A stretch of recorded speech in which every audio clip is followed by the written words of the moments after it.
Alors, bonjour Aymeric Monville. Bonjour. Donc, on te connaît pour les éditions Delga qui ont publié plus de 250 ouvrages. Tu es toi-même auteur d'une dizaine d'essais de philosophie politique, dont certains sont même traduits en anglais, en espagnol. Aujourd'hui, je vais citer juste deux ouvrages qui ont été publiés aux éditions Delga en rapport avec le sujet qui nous réunit aujourd'hui. Donc, Sur la Chine, voilà, sur la Chine, puisqu'on va parler des Ouïghours et de l'accusation de génocide. Donc, vous avez publié des ouvrages collectifs, La Chine sans œillères et Les divagations des anti-chinois en France. Il se trouve que tu reviens d'un voyage au Xinjiang. Donc, c'est de ça dont on va parler aujourd'hui. Donc, pour rappel, il y a toute une campagne depuis plusieurs années qui a quand même culminé par l'accusation de génocide du peuple ouïghour, qui a été avalisée en France en janvier 2022 par le Parlement français. Il y a aussi 7 parlements dans le monde qui ont formaliser cette accusation de génocide. Donc, est-ce que d'abord tu peux nous reparler un petit peu d'où est partie cette campagne et d'où proviennent ces accusations? Alors déjà, on va peut-être situer le Xinjiang. C'est une immense région au nord-ouest de la République populaire de Chine. Xinjiang, ça veut dire nouvelle frontière. Et c'est une région qui est peuplée pour 45% à peu près de Ouïghours. Vous avez aussi des Kazakhs, vous avez des Mongols, vous avez aussi des Han. Les Han, c'est l'ethnie majoritaire. Enfin, quand on utilisait les Chinois, on s'attendait plutôt à tomber sur, à avoir des Han, c'est-à-dire ils sont 1,2 milliard. Et ce qu'on oublie, c'est que la Chine compte 56 minorités. Donc, en plus de cette minorité ultra majoritaire, 92% de la population, et donc qui parle mandarin, ou alors un dialecte proche du mandarin, mais ils réapprennent le mandarin parce que c'est la langue officielle du pays, c'est normal, c'est celle qui est la plus parlée. Vous avez des tas de minorités en Chine, je pense les Tibétains par exemple, les Mongols, etc. Et vous avez donc cette région du Xinjiang, où là, l'ethnie, oui, encore majoritaire, ce sont les Ouïghours, mais pas par majorité absolue. Ce sont donc les Ouïghours, qui sont la plupart de confession musulmane, même si évidemment certains sont aussi athées. D'ailleurs, les Ouïghours ont été aussi bouddhistes à certains moments. Le bouddhiste est arrivé en Chine par ce biais, par cet endroit. Et donc c'est une région qui est grande comme 3 fois la France, mais qui est habitable que sur 10% du territoire à peu près, 9,7, et avec beaucoup de déserts, de montagnes. On va rencontrer des dépressions en dessous du niveau de la mer où il fait une température effrayante. Vous avez vraiment à peu près tous les climats, mais surtout désertiques. Et donc cette région est de plus en plus mise en valeur par la Chine dans le projet des nouvelles routes de la soie. C'est-à-dire en fait désenclaver. Le problème de la Chine, c'est essayer de se désenclaver, d'avoir un accès vers le Pacifique. Et ça, les États-Unis, pour l'instant, maintiennent effectivement leur relation privilégiée avec Taïwan pour empêcher ça.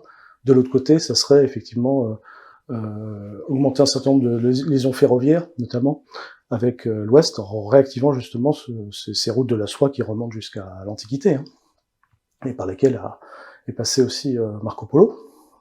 Donc voilà un peu pour situer ce pays. Donc c'est assez fascinant d'aller là-bas, parce que déjà la Chine, c'est l'autre bout du monde, mais là c'est l'autre bout de la Chine.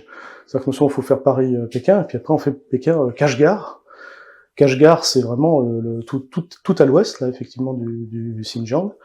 Et pour montrer à quel point la région est clé d'un point de vue strictement géographique et politique, c'est qu'elle est bordée de 8 frontières. On va les faire ensemble, comme ça vous vous situerez encore mieux. La Mongolie, la Russie, le Kazakhstan, le Kyrgyzstan, le Tadjikistan, l'Afghanistan, le Pakistan et l'Inde. Voilà, je crois pas m'être trompé, je crois qu'on arrive jusqu'à 8. Tout ça, ces pays, bien sûr, une frontière avec la République populaire de Chine, mais tombent directement sur cette région du Xinjiang, qui est la région de passage par excellence. Enfin, d'où d'ailleurs son nom. Et donc, ce qui s'est produit, c'est qu'à partir des années 90, sans doute à cause de l'Afghanistan, à cause de cette région où, avec une forme d'islamisme radical, et sans doute aussi à la faveur de la chute de l'Union soviétique, il y a eu un certain nombre de rébellions au Xinjiang. et aussi de l'islamisme, hein, je confonds absolument pas l'islamisme radical, théocratique, à visée politique, avec bien sûr la religion musulmane, hein, qui est la deuxième de France, et je salue mes compatriotes musulmans et les autres. Je ne fais certainement pas la différence entre l'un et l'autre.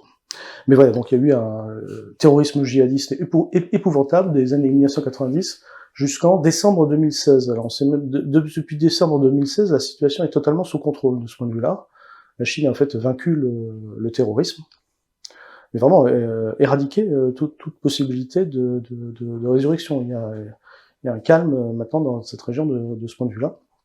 Alors le palmarès est entre guillemets, est absolument effrayant. Hein. Ce sont vraiment des attentats épouvantables sur les civils, des femmes, des enfants, alors des enfants même qui sont endoctrinés dans cette espèce de folie théocratique. Et c'était allé à un point, on en parlait très peu, mais c'était à un point tel que ce djihadisme-là avait même frappé jusqu'à la place Tiananmen, à l'autre bout du pays. Hein. Vous savez, c'est la grande place de Pékin. Voilà à peu près pour décrire ça. Et puis alors, ce qui était drôle, c'était que vous voyez par exemple dans le Nouvel Observateur jusqu'en 2016, on vous présentait par exemple un attentat djihadiste qui avait touché des mineurs de fond d'ethnie Han. On disait, l'Obs publiait ça avec des guillemets, un terroriste en disant oui, mais vous comprenez, il y a dû y avoir des provocations, il y a dû y avoir, c'est sans doute des gens qui, en disant que oui, ils avaient sans doute peut-être de bonnes raisons comment dire, indépendantistes de faire ça. On était tout près des attentats du Bataclan. C'est l'année 2015 d'ailleurs. Donc on voyait bien que si la journaliste avait dit la même chose au moment des attentats du Bataclan, je veux dire, c'était le tollé général. Mais comme c'est en Chine, et ben alors là, ça passait pour on nous refaisait le coup de ce qu'on nous a fait en Afghanistan contre l'URSS. Hein. Parce que tout ça est... Moi, je sais pertinemment, enfin, on sait maintenant pertinemment que l'islamisme radical a été financé par les États-Unis. Et là, je vais vous en donner la preuve. C'est que en 2002, les États-Unis ont toléré que le mouvement islamique du Turkestan oriental soit placé sur la liste des organisations terroristes, parce que la Chine avait fait pression avec d'autres organisations. Même Mike Pompeo, fin 2020, décide, Mike Pompeo qui était passé de la CIA directement comme une fleur au département d'État. Je rappelle qui est Mike Pompeo, c'est monsieur qui a dit à la CIA, on m'a appris à mentir, tricher, voler, c'est comme si on nous apprenait pas autre chose. When I was a cadet, what's the cadet motto at West Point? You will not lie, cheat, or steal, or tolerate those who do. I was the CIA director. We lied, we cheated, we stole. It was like we had entire training courses. It reminds you of the glory of the American experiment. Bon, bah, ce Mike Pompeo a retiré sans en faire une grande publicité, a d'abord retiré ce mouvement islamique du Turkestan oriental de la liste des organisations terroristes, et quelques mois plus tard, il attaque la Chine, on est en janvier 2021, il attaque la Chine en disant la Chine a commis un génocide contre les populations ouïghours, majoritairement musulmanes. Donc on voit bien qu'il y a une tentative très claire, et puis surtout le fait que les tentatives de déstabilisation djihadiste ont échoué devant la détermination des autorités chinoises, et puis aussi de la population qui a fait front en décembre 2016, et donc les États-Unis ont tenté par tous les moyens, justement, enfin, ont essayé une autre stratégie, qui est maintenant de dire que les autorités chinoises sont allées beaucoup trop loin dans la répression jusqu'à commettre un génocide. Voilà, ça c'est le déroulé de cette affaire. Et donc, ça culmine effectivement chez nous par ce vote, là on n'est plus en janvier 2021, on est en janvier 2022, où là le Parlement français vote sur l'existence du génocide ouïghour. Alors, donc ce vote, il y a eu quand même, il y a eu un député contre qui est d'origine asiatique, je crois, chinoise, qui était membre du parti macronien d'ailleurs, mais je pense pour des raisons simplement évidemment communautaires, enfin je sais pas quelles sont ces raisons, mais en tout cas c'est le seul qui s'est abstenu. Enfin, qui a voté contre. Qui a voté contre, pardon, qui a voté contre, oui, merci de me le rappeler. Simplement, de l'autre côté, il y a eu des abstentions. Il y a eu 4 abstentions de la France insoumise et une abstention du communiste Jean-Claude Lecoq. Voilà. Ça, c'était sinon un vote majoritaire sur l'existence du génocide ouïghour.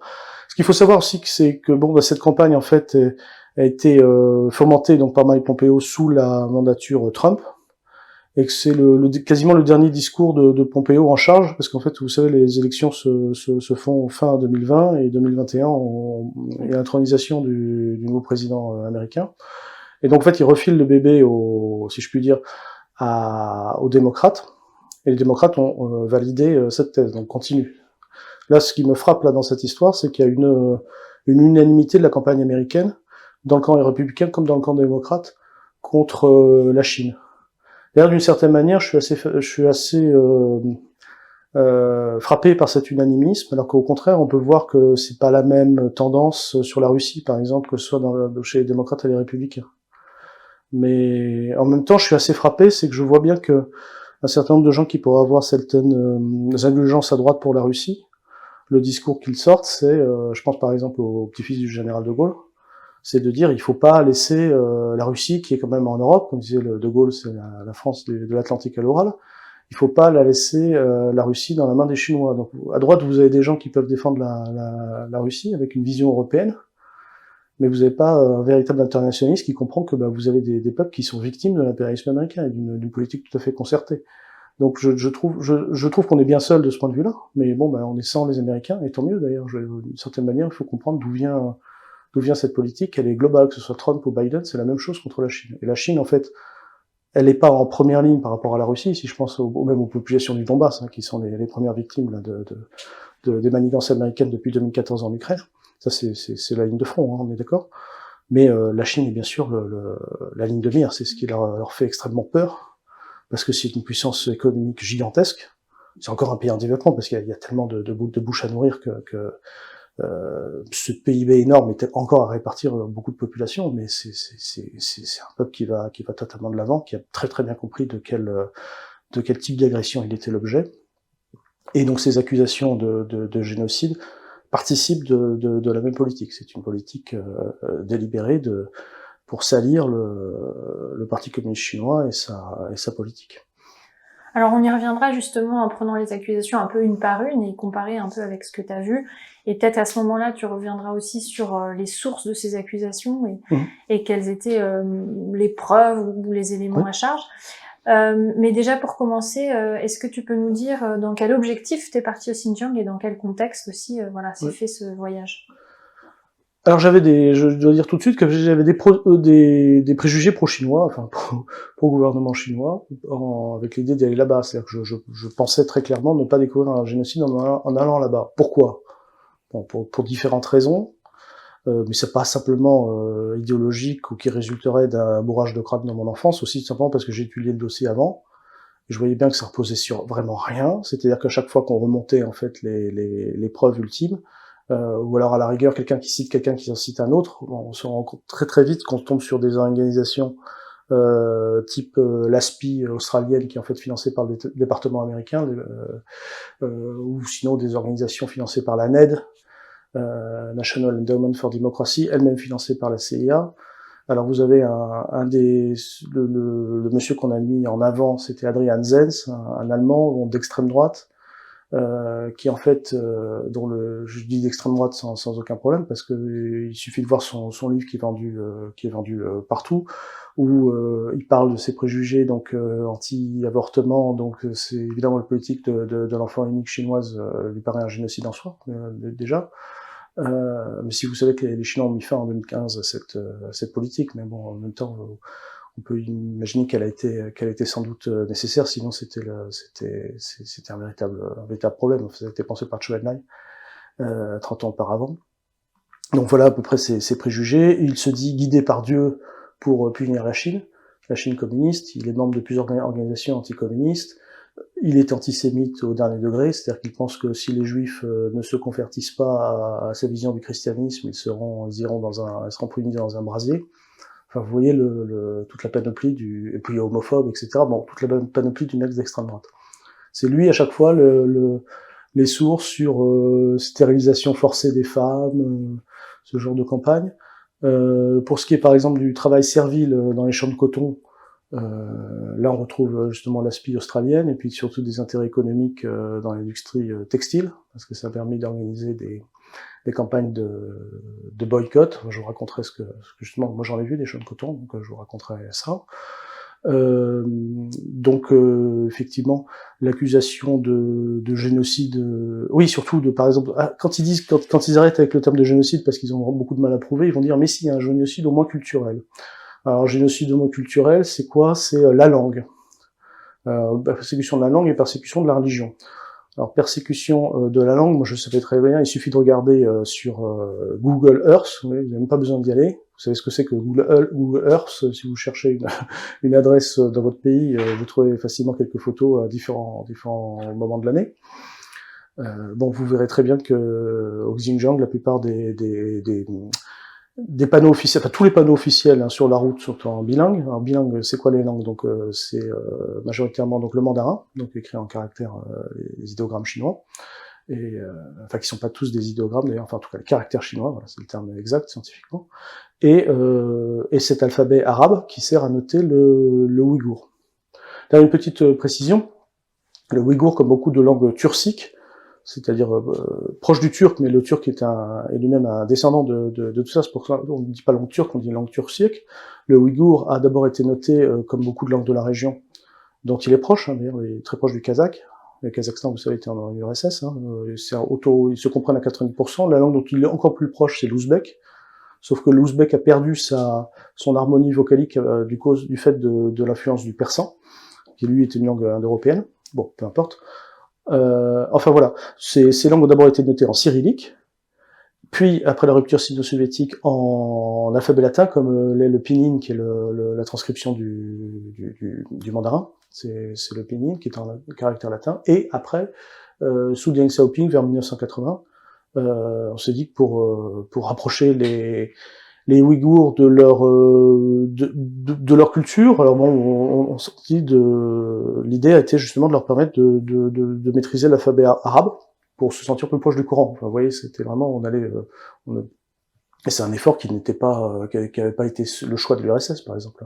Je n'ai pas commenté, mais ça veut dire on voit vraiment qu'a priori il y avait un effort typique justement des Chinois qui sont très fiers de leurs 56 minorités pour essayer d'en rajouter dans leur particularisme, si je puis dire. Parce que donc voilà, donc cette langue, elle est visible partout. Moi, j'avais été frappé, je voyais sur YouTube un touriste américain de base, très américain comme dans un film hollywoodien, le gars un peu naïf mais brave type qui comprend qu'on lui a menti, il sillonne le Xinjiang dans sa voiture, puis il ne croise que des panneaux bilingues partout, des magasins bilingues, etc. Et il commence à s'énerver en disant mais qu'est-ce qu'on me raconte? Et puis il montre des vidéos d'indépendantistes ouïghours qui leur disent que la langue est persécutée, qu'on peut pas l'enseigner aux enfants, que tout va disparaître. Bon, déjà par exemple, une des grandes caractéristiques qui est un art savant, qui est l'art musical ouïghour, et les fameux 12 mukam, ça correspond en fait à des modes. C'est une musique effectivement qui demande à peu près 20, dont certains virtuoses la savaient par cœur et pouvaient réciter jouer jusqu'à 20 heures, plus de 20 heures de chant, c'est de chant, c'est des danses. Ce qui est très frappant d'ailleurs, c'est que cette culture ouïghour, les femmes dansent beaucoup avec les hommes. Même les femmes parfois peuvent jouer aussi des instruments. Et on peut être à peu près certain que toute cette culture-là, si les djihadistes type Afghanistan avaient été au pouvoir, ça aurait été complètement éradiqué. Là, vous êtes sûr que la culture ouïghour, dans toute sa diversité justement, et notamment toute sa richesse musicale, et qui est exceptionnelle, hein, mais qui ressemble un petit peu aussi aux qualités, si vous pensez aux danses polovstiennes, aux danses cosaques, etc. Ça ressemble un peu à sa culture de cette région, mais voilà, elle est bien particulière. D'ailleurs, leur islam aussi est particulier, c'est un islam hanafite, qui est une école très tolérante, qui est pas celui de l'école Akbalite, et puis surtout de la version wahhabite d'Arabie Saoudite, qui a été poussée en fait par les impérialistes pour servir de matrisme à tous les extrémismes. Et je peux vous dire que par exemple au Tadjikistan, là, les mesures de répression anti-djihadistes sont 10 fois plus sévères qu'en Chine, puisqu'ils vont jusqu'à couper les barbes, la police va jusqu'à couper les barbes des gens dans les rues. Et pourtant c'est un pays à 95% musulmans, mais c'est le Tadjikistan. Alors le Tadjikistan, vous savez, c'est encore très frontalier de l'Afghanistan, et puis surtout il parle une langue, le Tadjik est une langue qui est très proche du Dari, qui est lui-même très proche du persan, ce sont des langues indo-européennes, donc il y a intercompréhension là aussi, et ce qui n'est pas le cas avec le ouïghour. Ça c'est langue turcique. Bon. Donc le Tadjikistan est beaucoup plus sévère dans sa politique anti-islamiste, mais il considère que le wahhabisme est une importation de l'étranger, ils ont raison. Cette forme d'islam-là, d'ailleurs, qui a été volontairement en fait mise en avant par l'Occident et l'impérialisme, c'est en fait complètement étrangère à l'esprit de la région. Et donc ça, voilà, ça c'est un peu pour la musique ouïghour, la culture ouïghour. Moi, elle est mise en valeur par l'UNESCO. Je raconterai un petit peu aussi ce qu'a été ma rencontre avec cette musique, notamment. Et puis l'autre accusation, c'est l'accusation. Là, pour l'instant, je suis en train de parler de ce que je savais avant. Après, je parlerai de ce que j'ai vu après. Donc, sinon, l'autre accusation, c'est la religion est persécutée. D'après Monsieur Glucksmann, on ouvre un Coran, on va en prison. Je ne me rappelle plus quelles sont ces paroles-là. Tu lis le Coran, tu vas en camp. Tu portes une barbe, tu vas en camp. Tu envoies des vœux pour l'Aïd, tu vas en camp. Voilà la terreur qui s'abat sur les Ouïghours de Chine en ce moment. Et les grands silences permettent les grands crimes. Et force est de constater que jusqu'ici, le monde a été très silencieux. Nous avons brisé ce silence en donnant le prix Sakharov à Ilham Tohti. Mais cela ne suffit pas. Il faut désormais passer aux actes. Il faut des sanctions contre les dirigeants chinois qui sont directement impliqués dans ce qui est aujourd'hui la plus grande politique d'internement de masse dans le monde. Il faut aussi des sanctions contre les entreprises qui participent à cette politique concentrationnaire et il faut enfin que les entreprises européennes appliquent le devoir de vigilance et en particulier les entreprises textiles par exemple, eh bien, ne bénéficient pas de ce qui est aujourd'hui une politique inadmissible. Et bon, ça, je demandais à aller voir, hein, tout simplement. Je vous raconterai aussi ce que j'ai vu. Bon, l'autre préjugé, c'est que la personne qui était en pointe contre les accusations mensongères qui venaient de la CIA, en France, c'est un certain Maxime Vivace, qui est un très bon écrivain, surtout de romans policiers, de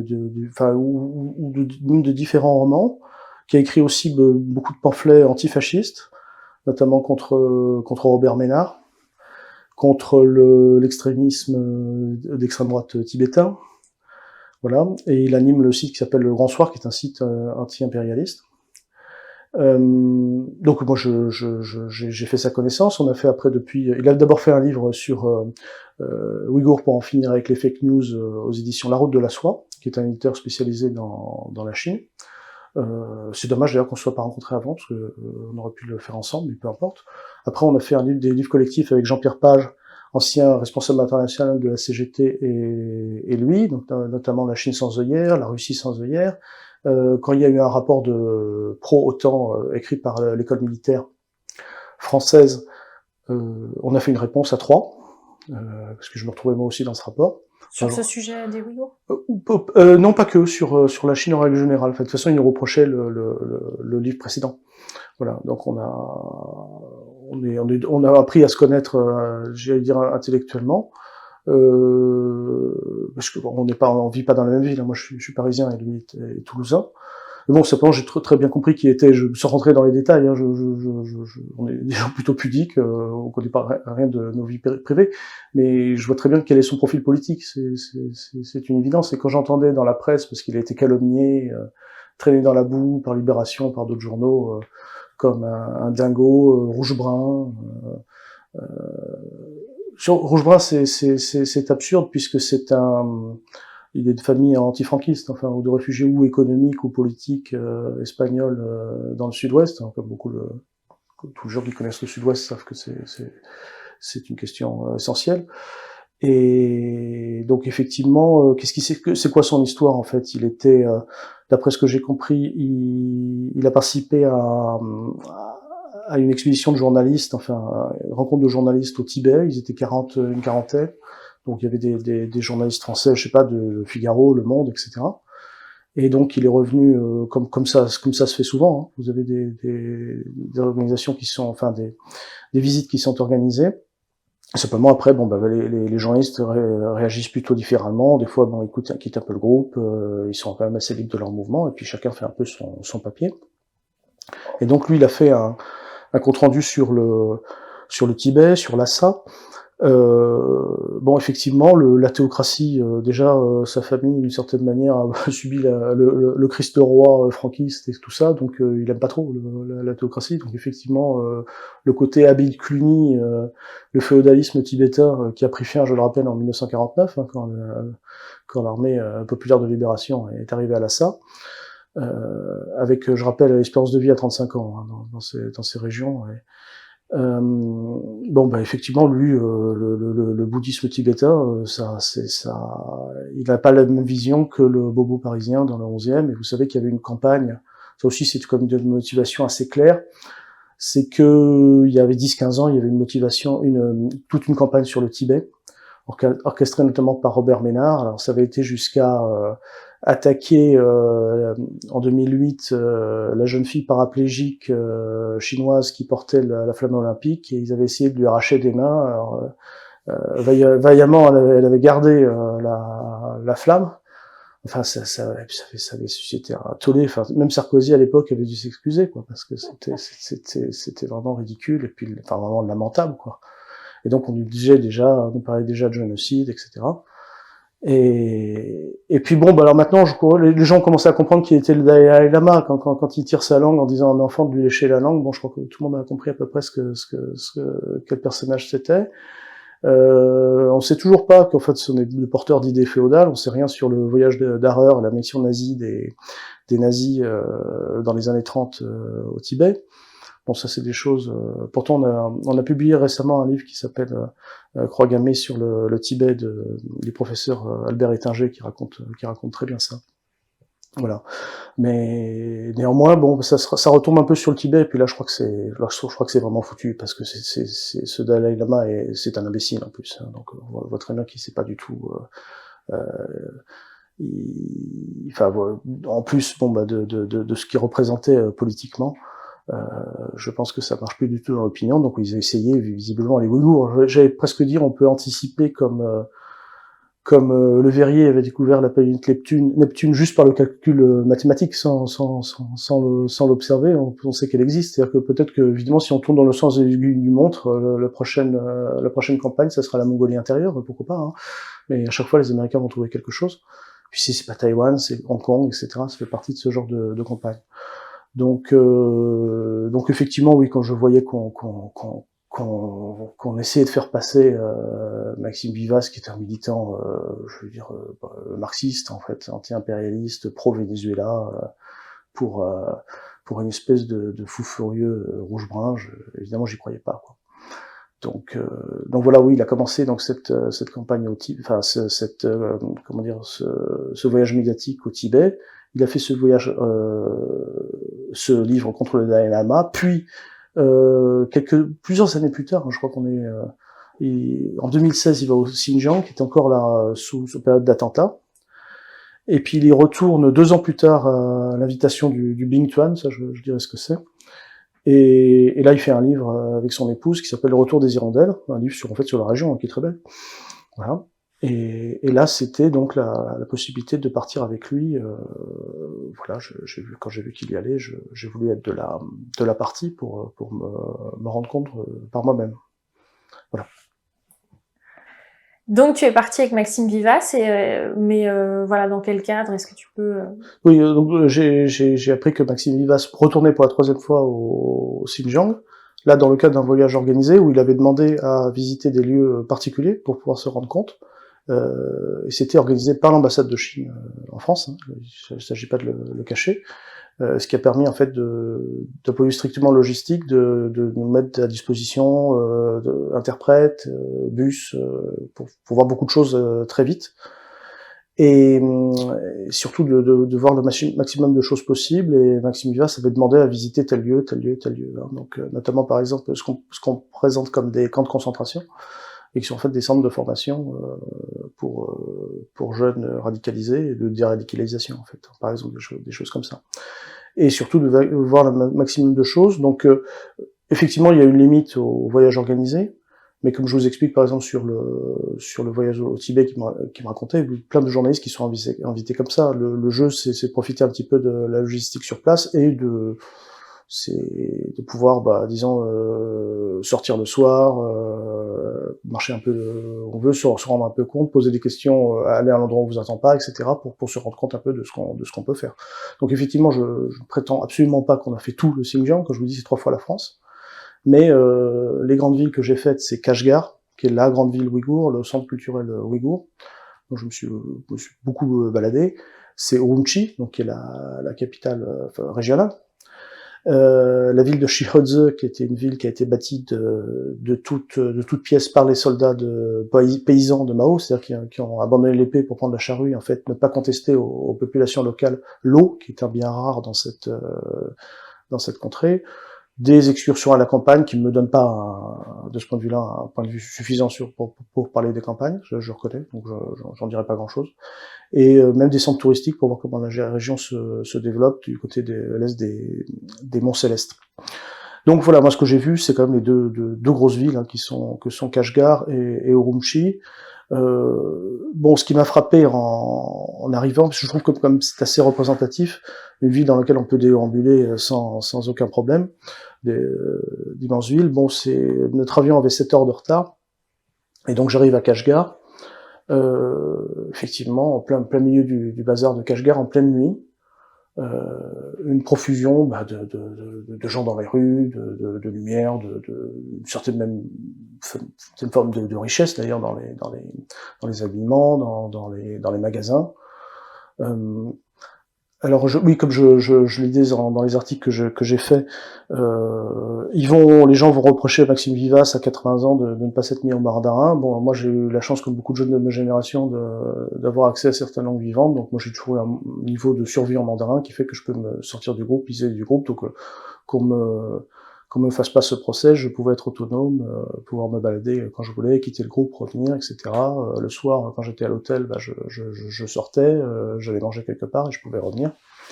Donc on me fasse pas ce faux procès. D'autant plus, ça vient toujours de journalistes qui, eux, ne connaissent pas les langues étrangères et écrivent depuis Paris, ou j'allais même dire depuis Washington. Donc, bon, j'ai en plus essayé d'apprendre très rapidement le ouïghour, simplement pour voir aussi, pour tester un petit peu les gens, voir la réaction. J'ai pas vu de réaction évidemment, ça s'en tenait aux formules de politesse.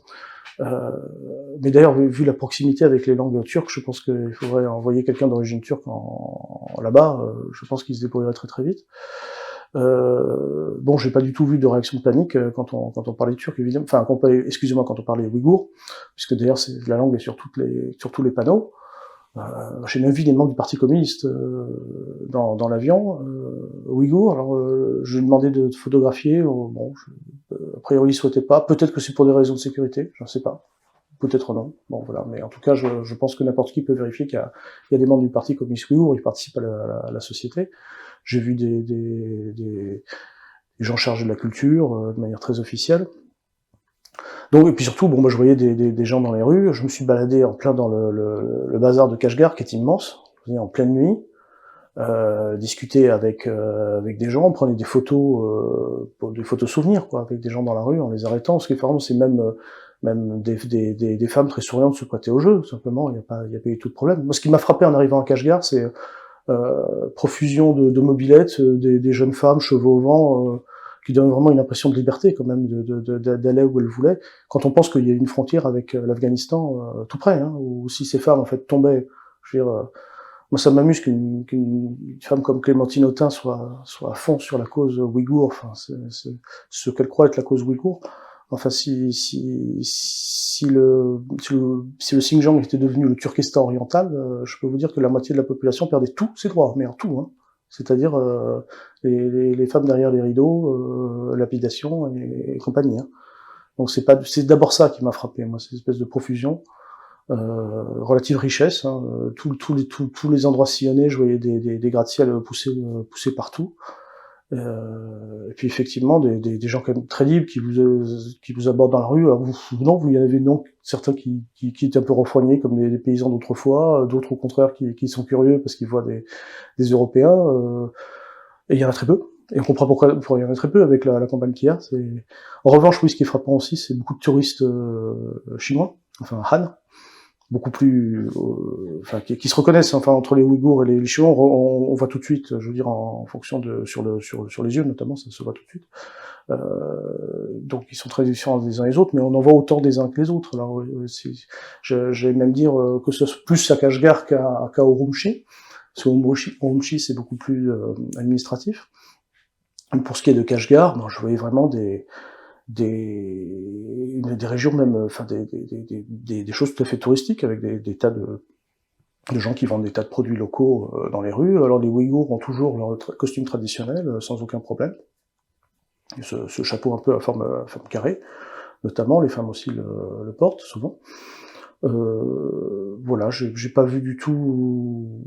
Et puis vous pouvez pas, je sais pas, j'avise. J'ai quelqu'un qui me parlait d'une boisson russe qui s'appelle le kvass, oui, parce que c'est un peu la région, donc l'Union soviétique était pas loin, mais effectivement, j'ai envie d'aller prendre un kvass pression en plein dans le marché de Kashgar, bah, j'ai pu y aller, et voilà, c'est pas un souci, on déambule comme on veut. Alors la grande différence, Maxime Vivas était allé à ce même marché, puis en plein milieu du centre-ville, il m'avait dit qu'au contraire, lui, quand il y était allé, je crois, en 2016 ou 2015, là, au contraire, il y avait la région était sous tension, il y avait encore un tank à l'entrée du marché, parce que vous avez encore des attentats islamistes frappants. Là aussi, bon, ce que j'ai été, je pense que, j'en conclus peut-être que, j'en conclus que la plupart des autorités, si j'aurais été effectivement suivi ou interdit d'aller à tel ou tel endroit, s'il y avait des problèmes de sécurité, mais il y avait visiblement plus de problèmes de sécurité. Maxime Vivas, lui, m'avait raconté justement ce premier voyage, le bus n'avait pas de plaque marquée pour qu'on ne repère pas les étrangers. Il y a pas donc ce qui est frappant, c'est surtout l'impression du fait qu'on voit bien que bon bah s'il y a une lutte contre le terroriste, elle a été menée. Donc évidemment bon un nombre de quand je voyais par exemple que un certain rapport de l'IRSEM, un rapport pro-OTAN qui nous avait accusé Maxime et moi, mais surtout Maxime, hein, plus de 60 fois dans ce rapport, faisait état de 3 millions d'internés ouïghours, hein, sur une population de 10 millions. À l'époque, je crois qu'ils sont 11 millions maintenant. Ça veut dire presque donc un Ouïghour sur 3 aurait été selon eux interné. Donc ici comme ailleurs, ça ferait une population qui représenterait, oui, surtout d'hommes d'âge comment dire, d'âge majeur, actif, voilà, actif, pas de vieillard, quoi. Donc ça veut dire que si vous aviez ça, vous aviez la plupart des hommes en prison, vous auriez que des femmes, des enfants dans les rues, des vieillards, et puis bon, avec un air hagard, complètement perdu, enfin, une population effectivement traumatisée. C'est pas du tout ce que j'ai vu. Et là encore, à d'autres endroits, je suis allé à d'autres endroits de Kashgar, j'ai sillonné d'autres routes, j'ai pas vu ça. Est-ce que tu peux nous parler un petit peu des lieux que tu as pu visiter en particulier? Oui. Alors d'ailleurs, notamment la plus grande mosquée de Chine, qui est à Kashgar, donc j'ai rencontré l'imam. Alors ce qui m'a frappé, c'est que l'imam parlait en ouïghour et qui se faisait traduire en mandarin. Alors c'était pas le cas, par exemple, j'ai visité une école coranique à Urumqi, où là l'imam recteur, si on peut dire, parlait lui-même mandarin directement. Alors j'ai fait des simples vérifications parce qu'effectivement il était à la bibliothèque, il me montre bien la traduction du Coran en arabe et en mandarin, en arabe et en ouïghour. Je lui demande comment est enseigné l'islam. Il formait 3000 imams par an. Et donc les meilleurs d'ailleurs allaient à une école coranique à Pékin. Faut savoir que ça existe. Et donc effectivement, et puis dans les 3 langues, c'est-à-dire mandarin, ouïghour et arabe, hein, pour connaître la langue du Coran.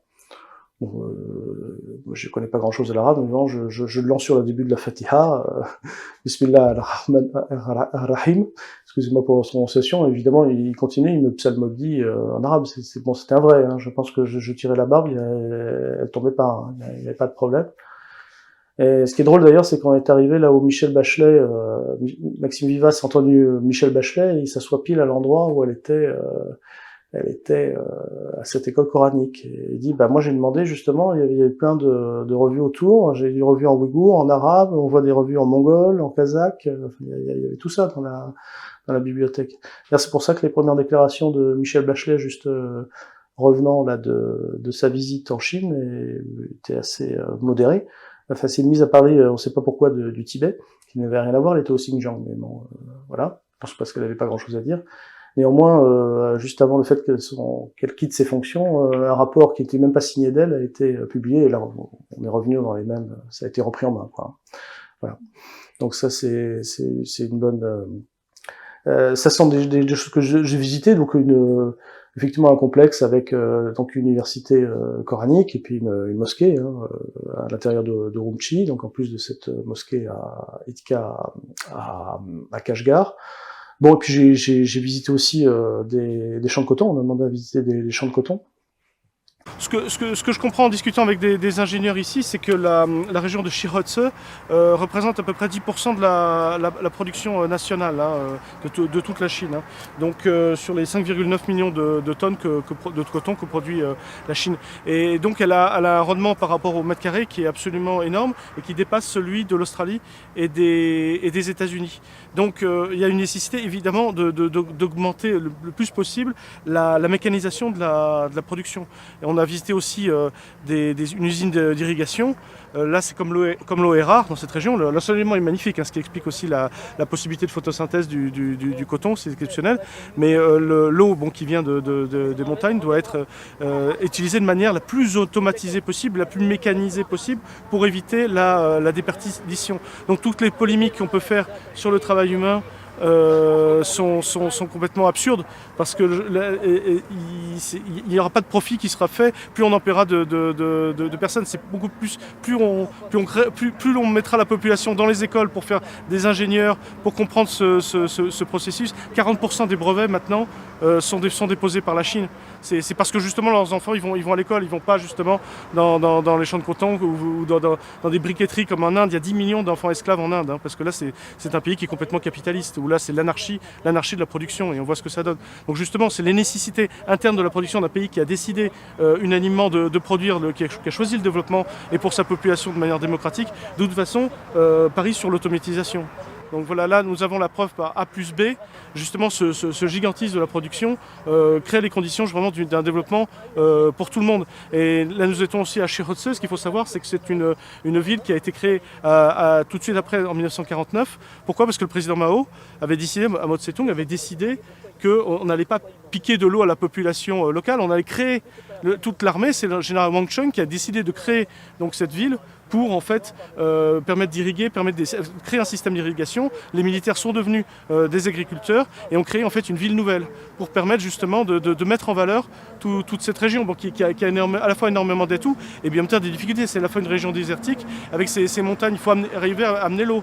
Et en même temps, ça crée vraiment une région essentielle pour le coton et qui bien sûr est un concurrent majeur des Américains au niveau du textile. Et c'est pour ça qu'ils ont lancé cette basse polémique, cette polémique indigne pour calomnier la production de coton chinoise. Mais on voit bien que ça ne repose strictement sur rien. Il n'y a aucune image satellite de population esclave qu'ils ont pu donner. Voilà, donc on est tout à fait content de montrer non seulement qu'on a vu la production. Là j'ai vu une filature totalement automatisée. Les ouvriers qui travaillent là, c'est pour vérifier que c'est du contrôle en mode 3.8 hein, sur le contrôle de la production, le contrôle des machines. Donc et je peux vous dire que c'est absolument gigantesque. Que j'ai déjà écrite et que je vais réécrire dans le livre que nous allons publier, c'est qu'en fait, il y a un service de l'ONU qui s'appelle la FAO, qui s'occupe de l'alimentation et de l'agriculture, a fait un rapport sur les productions de coton dans le monde et ils ont conclu qu'il allait y avoir une surproduction de coton. Et les pays qui exportent du coton sont les États-Unis, la Chine et l'Inde. Et donc les États-Unis ont voulu éliminer un concurrent, la Chine, en lançant ce fake news, 500 000 esclaves dans les champs de coton. Et tous nos médias ont repris ça, tous. Ils n'ont pas cherché à vérifier, ils n'ont pas cherché à réfléchir pour que c'est impossible, c'est illogique. Pourquoi cette année 500 000 esclaves et pourquoi il n'y en avait pas avant? Alors que maintenant c'est largement mécanisé.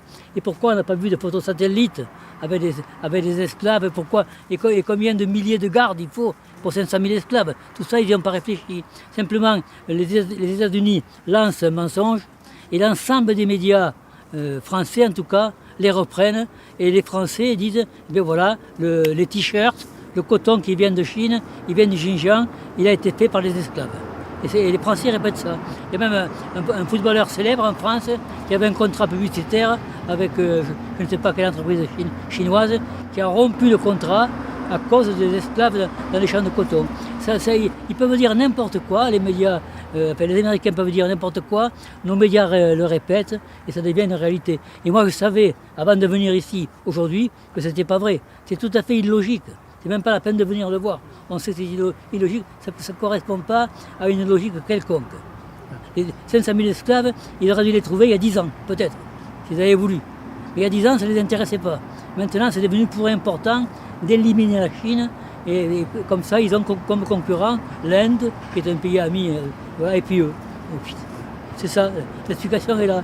Et toujours, quand il y a une accusation contre la Chine, moi je cherche la raison. Vous savez, moi j'ai écrit des romans policiers, et dans les romans policiers, on dit chercher à qui profite le mobile, à qui profite le crime. Voilà. Pourquoi ils font ça?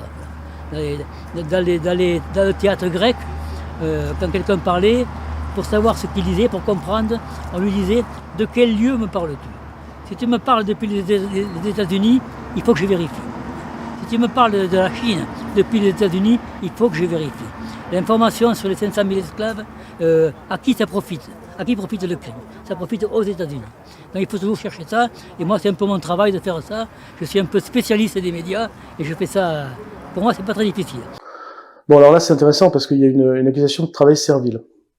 Voilà, ce qu'il faut comprendre déjà, c'est la région. La région est extrêmement désertique. Donc, si vous commencez à prendre les nappes phréatiques, faire de l'arrosage à la main, vous détruisez les nappes phréatiques. Il n'y a pas de développement durable. C'est pas pour des raisons écologiques en soi, c'est que de toute façon, ça ne peut pas fonctionner à terme. Donc, la seule solution, la meilleure solution, c'est d'acheminer l'eau des montagnes dans le coin, c'est de faire de l'irrigation.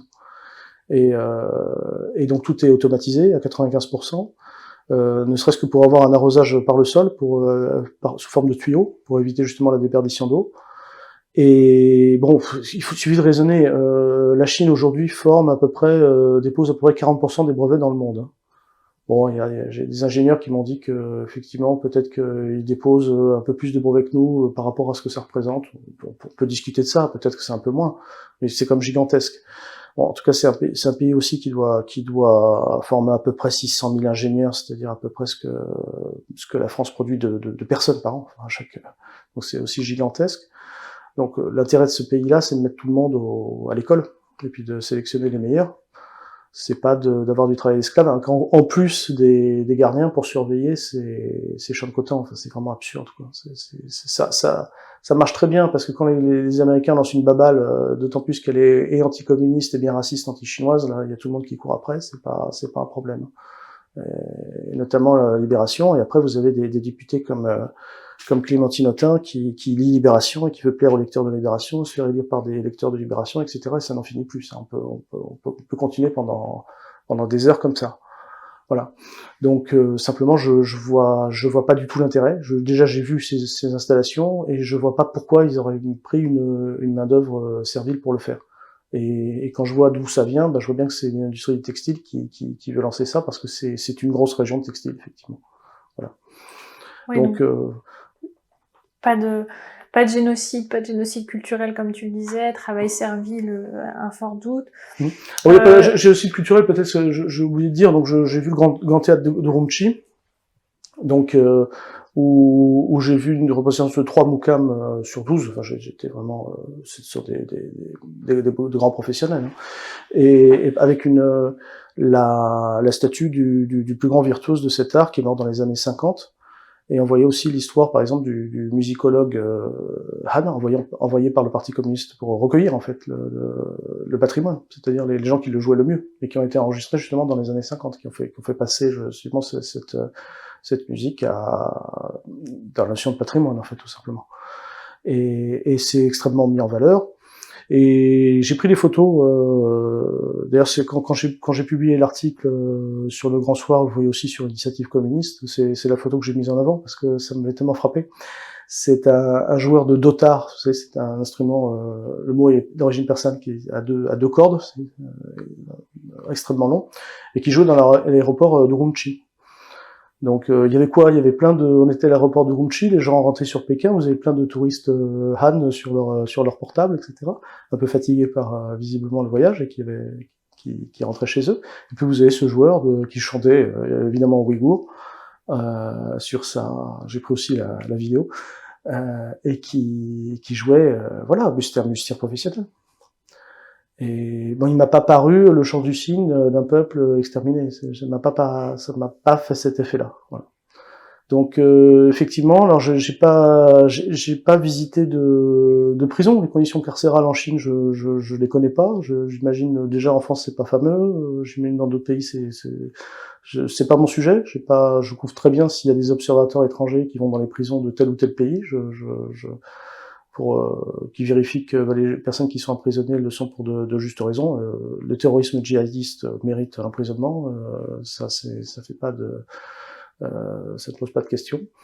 Voilà, ça c'est pas mon sujet, mais simplement voilà, génocide culturel, travail forcé, stérilisation des femmes, et puis surtout cataclysme dans une région qui en fait est en train de se développer. Bon, c'est totalement bidon, et je pense que vous pouvez vous en rendre compte, je vous dis, même en faisant Google Earth, vous verrez des états de la région, vous verrez il n'y a pas beaucoup de touristes européens ou américains, enfin blancs, comme on dit, mais il va y en avoir de plus en plus, et puis vous les verrez rentrer, et ça va commencer à dégonfler. Le problème, c'est qu'effectivement, ils ne s'excuseront jamais, ils s'excuseront pas auprès de Maxime Vivas, et c'est toujours la vieille propagande anticommuniste qui marche à tous les coups, puisqu'on vous prépare déjà avant. Et ou c'est parce qu'ils sont communistes, ou c'est parce qu'ils sont chinois, et vous y pouvez rien. Les Chinois ont été libérés de l'oppression étrangère grâce à leur parti communiste. Et ça restera gravé dans leur inconscient. Et c'est pour ça que ils ont toujours une forme de socialisme, un socialisme avec marché, qui leur convient bien. En plus, ils récupèrent un petit peu leur héritage culturel, ce qui n'était pas le cas pendant la révolution culturelle. On met volontiers ensemble Confucius et Mao Tse-tung. Voilà, c'est un peu l'état d'esprit maintenant. Et si bon, ce qui est aussi n'était pas le cas pendant la révolution culturelle, c'est que là, la laïcité est bien ancrée. Il y a plein de mosquées qui se sont construites, notamment. Tout le monde respecte la religion à partir du moment où elle n'empiète pas sur la politique. Mais c'est exactement la même chose qu'en France, hein. Enfin, c'est ce que c'est censé être, et parce que quand on parle de laïcité aujourd'hui, on sait plus que c'est la neutralité de l'État. On l'a vu encore avec cette fameuse loi sur l'abaya. Bon, bref, c'est tout à l'envers. Mais la laïcité, c'est, on le rappelle, hein, la séparation des églises avec l'État, et non pas imposer aux citoyens de ne pas pratiquer de religion. Parce qu'aujourd'hui, on pourrait... c'est aussi la neutralité dans le cadre du service public. Ça, oui, voilà, on peut exiger ça. Hein. C'est vrai qu'on a raison de dire... de même que vous ne venez pas avec vos signes religieux, moi-même, je viendrai pas avec un t-shirt ni de mètres. Les gens, ça les choque quand ils sont religieux que quelqu'un puisse venir. Voilà. Donc tout le monde s'habille de manière neutre dans un espace public, enfin dans un espace occupé par la fonction publique, ça fonctionne très bien, il n'y a pas de problème. Voilà. Mais d'ailleurs, d'une certaine manière, je pense, je connais bien l'histoire des langues régionales dans notre pays, parce que ça m'intéresse d'un point de vue linguistique. La question linguistique m'intéresse beaucoup. Ça a été beaucoup plus dur dans notre région. Alors c'est vrai que les gens le parlent beaucoup moins bien, mais il n'y a pas photo si on compare le respect de la langue ouïghour et le respect des langues régionales en France, c'est tout un débat. Enfin, moi, je pense qu'effectivement, la langue qui est plus menacée, c'est la langue de la République aujourd'hui à cause du tout anglais. Je crois que c'est un débat évident. Et puis, c'est vrai que les gens sont pas forcément très demandeurs de langue régionale. J'en fais pas un drame. Mais ce que je veux dire, c'est que, au contraire, ça, c'était le problème de la République bourgeoise, qui était incapable de concevoir, en fait, le bilinguisme. Ils pensaient qu'il y avait, en fait, des langues qui étaient dévalorisées par rapport à d'autres. Alors, au contraire, à partir dans l'Union soviétique et en Chine, c'est un pays socialiste, au contraire, il y a un bilinguisme qui a toujours été pratiqué. C'est-à-dire, obligation pour tout le monde d'accéder à la langue nationale, mais c'est ce qu'a fait aussi la Révolution française, ça c'est très bien, le français, langue commune, langue par laquelle, la langue de la République, la langue de l'accès à tout le monde à sa possibilité d'exercer ses droits de citoyen, c'est très très bien. Et effectivement, les républicains bourgeois ont plutôt persécuté les langues régionales, et on voit le résultat aujourd'hui. C'était pas la politique du Parti communiste français, à la grande époque. Donc voilà, donc là je veux dire c'est même le contraire, on a presque des leçons à recevoir. Donc voilà, la Chine de ce point de vue-là me rappelle comme certains principes républicains forts et intelligents. Voilà, moi alors, effectivement, oui, j'ai un préjugé pas aussi positif par rapport au Parti communiste chinois. Moi, je suis beaucoup plus fier de ce parti, de ce qu'il devient, de son opposition ferme à l'impérialisme américain, de la manière dont il résiste, dont il organise la résistance. J'ai beaucoup plus de respect, effectivement, pour ce parti que pour ce que devient le PCF, et je sais que ça me navre. Et quand je vois qu'en novembre dernier, ils ont voté carrément les crédits de guerre de l'OTAN, on était là, sur l'Ukraine. Voilà, moi je suis plus fier des Chinois que de mon propre pays. Et c'est vrai que Aragon disait la Chine s'est mise en commune. Oui, cette histoire, au moins je me dis que, parce que moi je m'en moque de la couleur de peau qu'ils ont, mais ils continuent la commune de Paris. Eux, ils continuent, ils ont levé le drapeau rouge, c'est le prolétariat en marche, c'est la longue marche qui continue. Et avec intelligence, justement, en respectant les convictions de chacun, les croyances de chacun, et puis la diversité des peuples, et en proposant qu'ils appellent le gagnant-gagnant, les routes de la soie, les choses comme ça, s'ils vont en Afrique, ils laissent au moins des infrastructures, tout en échangeant. Moi, je me rappelle toujours ce que disait Sabir Amin, il y a eu 3 grandes révolutions dans le monde. Il y a eu la Révolution française, c'est la révolution du citoyen. Et la révolution russe, c'est la révolution du prolétariat, dans l'histoire, enfin une révolution marxiste. Et après, c'est la révolution chinoise, on peut mettre aussi la révolution cubaine au même plan, c'est la révolte du tiers-monde. C'est la Chine en 49, c'était un pays dont le PIB était équivalent à un pays d'Afrique australe. Et aujourd'hui, ça se passe maintenant. Beaucoup de camarades ont un problème, j'allais dire, on est toujours à refaire le match sur les questions de l'URSS, et je comprends très bien, moi aussi je le fais. Je le fais, donc il y a plein de choses quand on fait l'histoire par des anticommunistes, c'est différent de quand on fait l'histoire objectivement. Je suis désolé, moi je continuerai à la faire, sur les pays socialistes qui dans le socialisme est parti, qui ont chuté. Mais non, ça continue toujours l'histoire des pays socialistes. Et justement, socialistes et anti-impérialistes. Et c'est toujours une histoire en cours.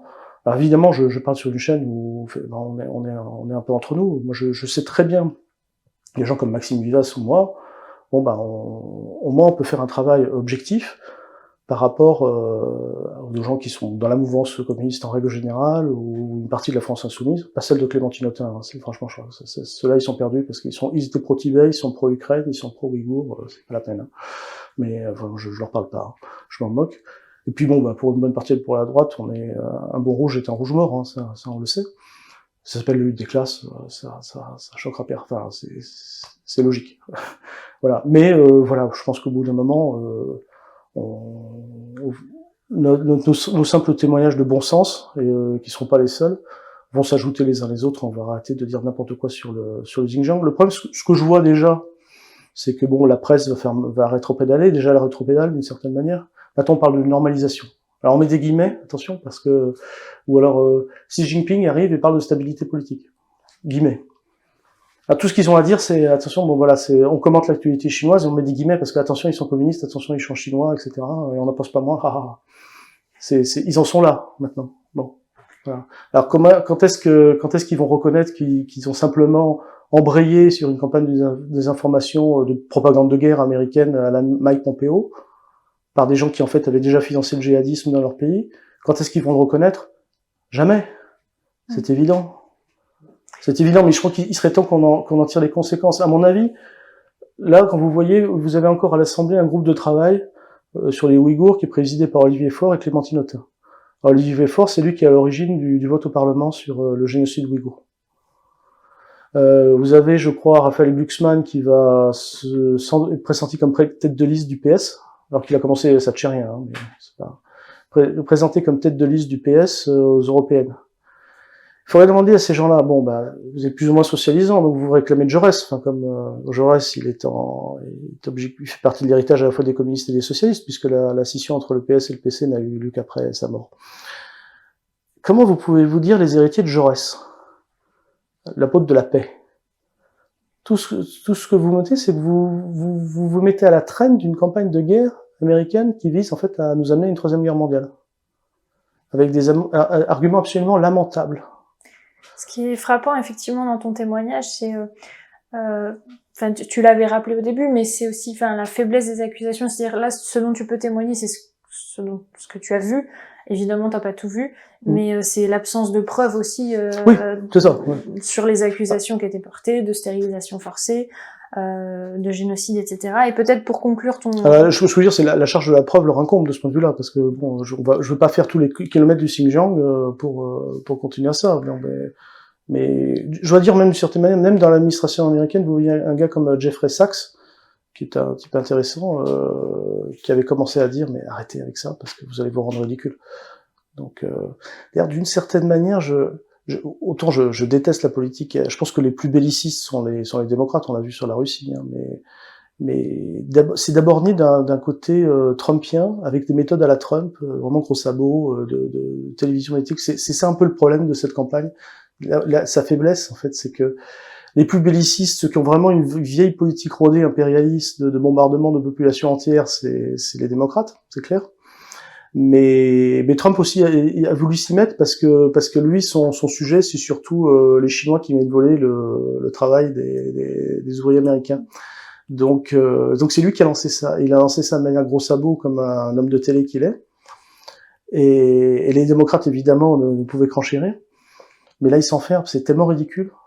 On arrive à quelque chose qui va beaucoup trop loin et qui va être démenti. Alors moi, je pense que je vais pas les lâcher.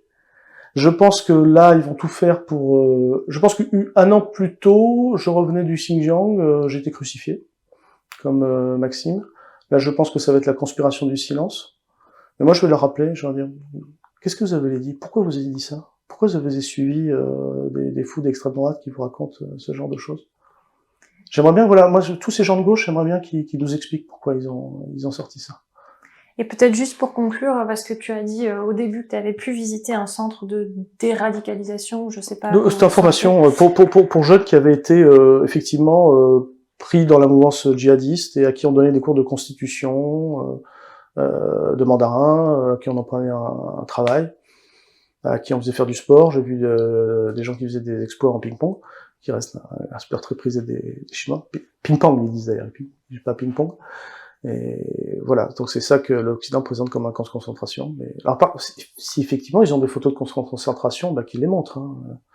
Je veux dire que Maxime Visas a utilisé un logiciel, par exemple, où on sait maintenant étudier d'où viennent la photo. Alors les photos qui présentaient comme venues du Xinjiang, elles venaient d'Indonésie, elles venaient de Malaisie, elles venaient d'autres pays comme ça.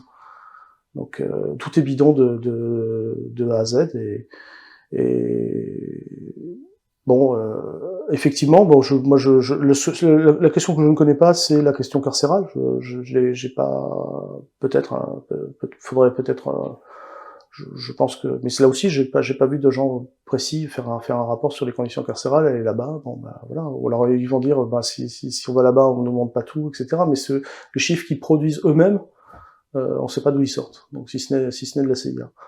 Donc moi, je suis pour l'équipe des pouvoirs, avec la presse qui puisse contrôler les choses. Hein. Je reste dans le domaine de Montesquieu, l'équilibre des pouvoirs. Mais là, entre une propagande de guerre folle d'un pays qui a 700 bases dans le monde entier et qui entoure de la Chine de 400 bases, la Chine n'a que deux bases à l'étranger, hein, si je me souviens bien. ou une à Djibouti et l'autre je sais plus où elle est. 3, je crois, aujourd'hui. Ouais, et la Russie aussi, il y avait tribu celle de Tartous et tout ça. Enfin, en tout cas, c'est ridicule par rapport à ça. On voit très bien qui encercle l'autre. Donc là, ouais, je suis en train de rétablir l'équilibre. C'est mon objectif. À part ça, ni Maxime Vivas ni moi n'avons jamais dit qu'il fallait importer le système chinois en France. Avec tout, aussi, pour beaucoup de camarades sont plutôt dans la nostalgie des pays socialistes et comprennent pas qu'il y a plein de choses qui se font aussi là-bas, parce que c'est vrai qu'il y a des retards, cognitifs à combler pour comprendre un peu cette civilisation qui est quand même très différente. Mais personne n'a jamais dit qu'il fallait cesser d'être français. Je pense que si on fait le socialisme en France, ce sera notre manière. Voilà. Ça me semble une évidence. En revanche, quand je discute avec des Chinois, évidemment, mon sujet c'était plutôt le Xinjiang, les Ouïghours, etc. Ils sont outrés, ils se disent vraiment, ils voient ça comme une agression absolue, quoi. Et je veux dire, en plus, faut penser d'où ils viennent. Hein. Ça fait 200 ans de guerre de l'opium. Vous aviez les concessions occidentales à Shanghai. On écrivait sur le plano interdit aux Chinois et aux chiens dans leur propre pays. Hein. C'est de ça qu'ils sortent. Et là maintenant, on leur dit ah ben non, Taïwan c'est pas la Chine, Hong Kong c'est pas la Chine. Mais on leur dit ça, et le Xinjiang non plus, etc. Ceux qu'ils ont en tête, c'est les traités inégaux, c'est le morcellement total de leur pays, parce que ça s'est pas fait sous le mode d'une colonisation comme par exemple en Afrique. Ça s'est fait sur le mode de l'empiètement total avec une dynastie mandchoue complètement extrêmement faible. C'est ça qu'ils ont en tête, c'est cette espèce d'humiliation nationale. Et bien sûr qu'ils voient cette politique comme quelque chose d'extrêmement agressif. Alors bon, ce qui est frappant, c'est effectivement quand on discute avec des francophones, le nombre de livres qui sont traduits en français, j'ai toujours un respect. C'est fou d'ailleurs, ils semblent même mérités par rapport à ce que deviennent, ce que font nos dirigeants. Mais je voulais dire une chose. Vous savez que par exemple la France, la soldatesque de Napoléon III avait pillé, mis à sac le palais d'été à Pékin en 1865. Non, et en même temps, il y avait Victor Hugo qui a émis une lettre de protestation qui est magnifique. Et la France, c'est toujours ça. Hein. La France, c'est à la fois cette soldatesque et c'est Victor Hugo. Et je crois qu'ils le savent toujours. Ils le savent toujours. Je pense d'une certaine manière, je voyais bien, par exemple, moi, mon bouquin sur les divagations, cette réponse à un rapport de l'OTAN. Je me souviens que j'avais pu réussir à faire une traduction espagnole, mais anglaise pas du tout, parce que là ils sont tellement abreuvés par la propagande impérialiste jour et nuit.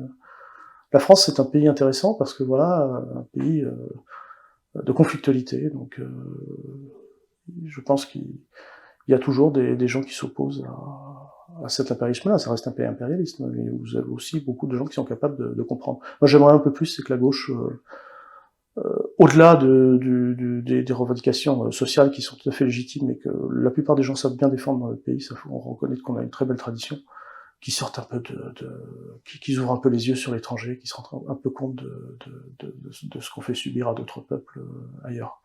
Voilà. Eh ben écoute, merci beaucoup Aymeric, on va rester sur cet appel. Et puis merci de ton témoignage donc de retour du Xinjiang, même si c'est vrai on en entendait moins parler ces derniers temps.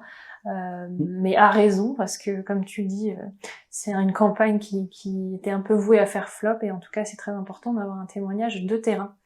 Merci. Donc voilà. Merci beaucoup.